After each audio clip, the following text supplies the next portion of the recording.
மணிமகுடமாய் இவரது கல்வி சேவையையும் சமூக சேவையையும் கண்டு வியந்த மக்கள் இவருக்கு 2013ஆம் ஆண்டு கொங்கு செம்மல் விருது வழங்கி கௌரவிக்கப்பட்டது.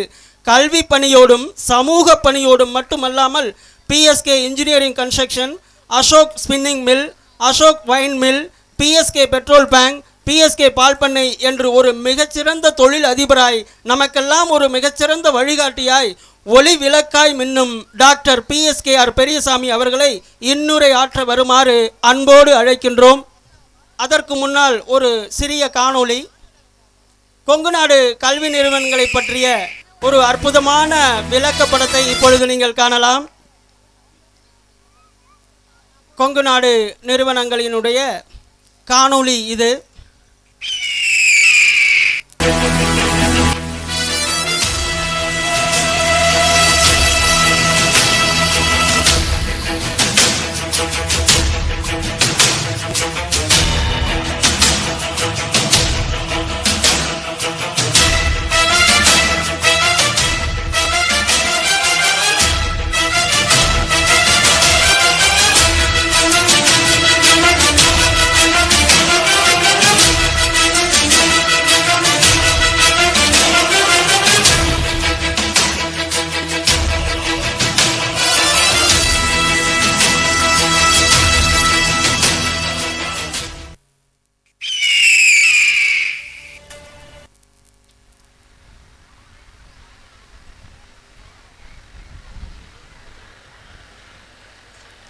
இந்த பள்ளியிலே பயின்று கொண்டிருக்கக்கூடிய இருபால் குழந்தைகளே, அவர்களை ஈண்டெடுத்த அருமை பெற்றோர்களே, அவர்களது உற்றார் உறவினர்களே மற்றும் இங்கு அவர்களையெல்லாம் இந்த குழந்தைகளையெல்லாம் நல்ல மனிதர்களாக ஒழுக்கமுள்ளவர்களாக உருவாக்கி கொண்டிருக்கக்கூடிய மதிப்பிற்கும் மரியாதைக்கும் உரிய இருபால் ஆசிரிய பெருமக்களே, தாளாளர் அவர்களே, நிறுவனர் அவர்களே மற்றும் இன்று இந்த விழாவிலே பங்கு பெற்று முன்னாள் சேர்மன் அவர்களே,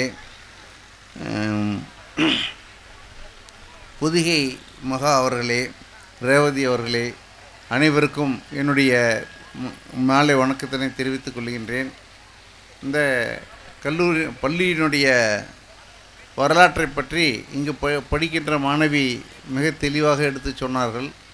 அதையெல்லாம் கேட்டு உண்மையிலேயே யார் ஒருவர் அடிமட்டத்திலிருந்து வளர்ந்து வருகிறார்களோ அவர்களால் தான் என்ன தேவை என்பதை புரிந்து அதை செய்து கொடுக்க முடியும். அந்த வகையிலே அருமை பெற்றோர்களே, நீங்கள்லாம் இந்த பள்ளியை தேர்வு செய்து மெட்ரிகுலேஷனில் கொண்டு வந்து சேர்த்திருக்கீங்கன்னா உண்மையில் நீங்கள்லாம் பாராட்டப்பட வேண்டியவர்கள். எத்தனையோ குழந்தைகள் நாங்கள் பாலிடெக்னிக் வச்சுருக்கோம், 10வது முடிச்சுட்டு வர்றாங்க, அவங்களுக்கு ஏபிசிடி தெரிய மாட்டேங்குது, தமிழ்லேயும் எழுத தெரிய மாட்டேங்குது. இப்படி அது ஒரு தை இங்கிலீஷ்னு ஒன்று வச்சுருக்காங்க, 2 கலந்து எழுதிக்கலாம், அதுலேயும் எழுத தடுமாறுறான். இப்படியெல்லாம் அங்கே நாங்கள் கற்றுக் கொடுக்க வேண்டிய ஒரு நிலைமை இருக்குது. அது எந்த அரசு பள்ளியிலிருந்து வருகின்ற பல மாணவர்கள் அந்த நிலைமையிலே இருக்கிறார்கள். அதை தவிர்த்து, ஆனால் எல்லா அரசு பள்ளியிலும் சொல்ல முடியாது, சில பள்ளிகளிலே மிகச் சிறப்பாக சொல்லிக் கொடுக்கிறார்கள்.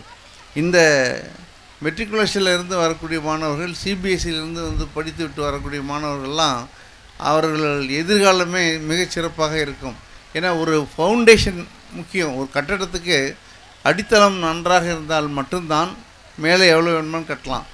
அடித்தளம் ஸ்ட்ராங்காக இல்லாமல் மேலே கட்டி பிரயோஜனமே இல்லை. அதுபோல் தான் நீங்கள் இந்த குழந்தை பருவத்திலே இவர்களுக்கு நல்ல ஒழுக்கத்தையும் நல்ல படிப்பையும் கொடுப்பீர்களேயானால் மேல் படிப்பிற்கு வருகின்ற பொழுது அவர்கள் தானாக படித்து கொள்வார்கள். அதில் ஒன்றும் எந்த சிரமமுமே இருக்காது. ஏன்னா நாங்கள் ஒரு கல்லூரி நடத்தி கொண்டு இருப்பதால் என்னை பொறுத்தவரை அதிக சேலரி பேக்கேஜ், நல்ல சம்பளத்தில் சேரக்கூடியவர்கள்லாம் யாருன்னு பார்த்திங்கன்னா மெட்ரிகுலேஷனிலிருந்து வந்த மாணவர்கள், சிபிஎஸ்சியிலிருந்து வந்த மாணவர்களை தான் தேர்வு செய்யப்படுகிறார்கள். ஏனென்றால் அவர்களுக்கு ஆரம்பத்திலிருந்தே ஆங்கிலம் ஓரளவுக்கு கற்று வருவதால் அவர்களால் அந்த வெற்றி பெற முடிகிறது. பணிக்கு தேர்வு செய்கின்ற பொழுது அவர்களால் ஈஸியாக அவங்கள செலக்ட் பண்ணிடுறாங்க. அதனால் நீங்கள்லாம் உங்களுக்கு இந்த வட்டாரத்திலே இப்படி ஒரு பள்ளி அமைத்து அதிலே கணவனும் மனைவியுமே இருந்து முழு நேரமாக ஒத்துழைப்பு கொடுத்து ஒவ்வொருத்தரையும் தனிப்பட்ட முறையில் கவனித்து இந்த அளவுக்கு எல்லாத்தையும் ஊக்குவித்து பாராட்டி நடத்தி கொண்டிருக்கின்ற இருவருக்கும் ஊர் மக்கள் சார்பாக நீங்கள் கண்டிப்பாக நன்றியை சொல்ல வேண்டும். இந்த ப்ரைஸ் எல்லாம் ஏன் கொடுக்குறாங்கன்னா, மற்றவர்களும் பார்த்துட்டு நம்ம குழந்தையும் இது மாதிரி பண்ணணும். இப்போ 100% அட்டண்டன்ஸுக்கு கொடுக்குறாங்கன்னு சொன்னால் நம்ம குழந்தையும் 100% அட்டண்டன்ஸ் வரணும் இனிமேல் அப்படிங்கிறது ஒரு மிக முக்கியமான ஒரு காரியம். அதுக்காக தான் முதல் மார்க்கு கொடுக்குறாங்கன்னா நம்ம குழந்தையும் வரணும்னு ஒவ்வொரு பெற்றோரும் நினைக்கணும், அந்த குழந்தைகளும் நினைக்கும் நம்ம அடுத்தாப்புல கண்டிப்பாக முதல் மார்க் வாங்கணும்னு சொல்லி. அதுக்காக தான் இது மாதிரிலாம் பாராட்டி செய்கிறாங்க. இந்த ஒரு சிறப்பான ஏற்பாடு செய்து ஒரு ஸ்கூல் மாதிரி இல்லை, கல்லூரியில் நடக்கிற மாதிரி ஒரு பெரிய விழாவாக ஏற்பாடு செய்து நடத்தி கொண்டிருக்கக்கூடிய நிறுவனர் அவர்களுக்கும் தாளாளர் அவர்களுக்கும் என்னுடைய மனமார்ந்த வாழ்த்துக்களை தெரிவித்து, இந்த பள்ளி இன்னும் மேன்மேலும் வளர வேண்டும், இங்கு பயிலுகின்ற மாணவர்களுடைய எதிர்காலம் மிகச்சிறப்பாக வர வேண்டும் என்று எல்லாம் வல்ல இறைவனை வேண்டி விடைபெறுகிறேன். நன்றி, வணக்கம்.